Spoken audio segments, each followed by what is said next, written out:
Hi, welcome to each and everyone for my YouTube channel Akshata Shetty Commerce Lectures. I hope all are doing well, and today's video is going to be about UGC NET and kset examination paper 2 Commerce. Let us discuss 10 important questions. First question, MCLR in banking stands for marginal cost of funds based lending rate or maximum cost of funds based lending rate, minimum cost of funds based lending rate, maximum cost of funds based lending rate. MCLR in banking stands for marginal cost of funds based lending rate. It is the minimum lending rate below which a bank is not permitted to lend. This MCLR replaced the earlier base rate system to determine the lending rates for commercial banks. So MCLR stands for marginal cost of funds based lending rate. So option A is the right answer. Next, come to second question. Match the type of following questions. Here they have given the type of lease and here they have given the meanings. In the first is operating lease.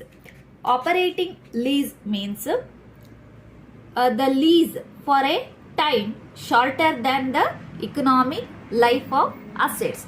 So in the fourth one is the right answer. And financial lease means lease for the term that approaches the economic life of an asset. So for B, 1 is the right answer. Next, come to third one, leveraged lease. Leveraged lease means a special type of lease used for asset requiring large capital outlays. So for option C, 2 is the right answer. Next is last one, capital lease. Capital lease means lease period is equal to or greater than 75% of estimated economic life of the asset. So for D, option 3 is the right answer. Next, come to the options. For A, fourth one. For B, 1. C, 2 is the right answer. And D, 3 is the right answer. So option B is the right answer. Next, come to third question. The lead bank scheme was developed as per the recommendation of which of the following committee? Narasimhan Committee and Gadgil Committee, Kumar Mangalam Birla Committee, Tarapore Committee, Gadgil Committee and Nariman Committee. The lead bank scheme is a scheme which aims at providing adequate banking and credit in rural areas through an service area approach with one bank assigned for one area. It was introduced in 1969 on the recommendation of the Gadgil Committee and Nariman Committee, or Nariman Committee, also called as Bankers Committee. This scheme was introduced by Reserve Bank of India or RBI. So the lead bank scheme was developed as per the recommendation of the Gadgil Committee and Nariman Committee. So option D is the right answer. Next, come to fourth question. As per assumptions of Gordon's dividend model, in which situation the dividend theory becomes irrelevant?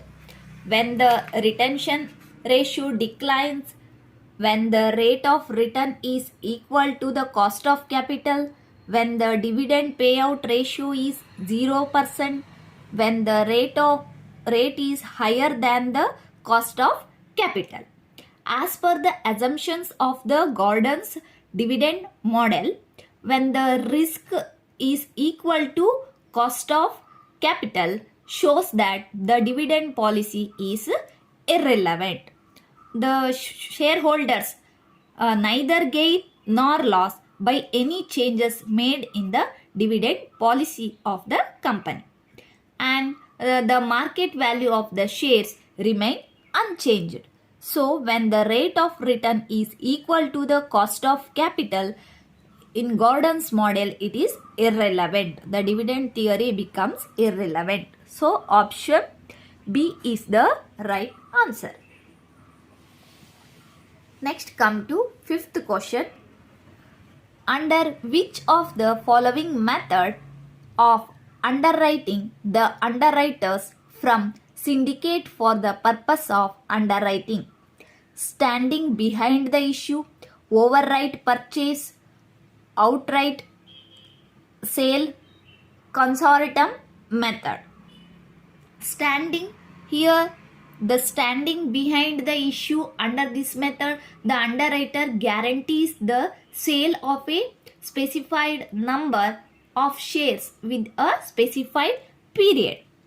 And in the outright purchase, it is this method, underwriter makes outright purchase of shares and resell them to the investors. And consortium method means underwriter is jointly done by a group of underwriters. In this method, the underwriters from syndicate for this purpose. This method is adopted for large issues. So, consortium method is used by underwriters syndicate the purpose of underwriting. So, option D is the right answer. Next, come to sixth question. Headquarters of United is located Geneva, Madrid, Rome, Turin. United is a permanent intergovernmental body established by United Nations or United Nations General Assembly in 1964. Its headquarters is located in Geneva at Switzerland. So, the headquarters of United is located in Geneva. So, option A is the right answer. Next, come to seventh question. Who proposed the net income approach of capital structure? James E. Walter, Myron Gordon, Modigliani Miller, David Durand. Net income approach and net operating income approach were proposed by David Durand. According to net income approach, there exists positive relationship between capital structure and valuation of the firm, and change in the pattern of capitalization brings about corresponding change in the overall cost of capital and total value of the firm. So, the net income approach of capital structure was proposed by David Durand. Option D is the right answer. Next, come to 8th question. The RBI introduced LAF as part of the outcome of which of the following committee? RBI introduced LAF. LAF means liquidity adjustment facility. Liquidity adjustment facility. Under which of the committee? The second Narasimhan committee, the first Narasimhan committee, the Khan committee, the Verma committee. LAF, liquidity adjustment facility, it is a monetary facility tool in India by the Reserve Bank of India or RBI. The RBI introduced LAF as a part of outcome of the second Narasimhan Committee on banking sector reforms of 1998. So LAF is the outcome of the second Narasimhan Committee. So option A is the right answer. Next come to 9th question. The central government would, in consultation with the Reserve Bank of India, set an inflation target based on the wholesale price index, Fisher's idle index number, consumer price index, GDP deflator.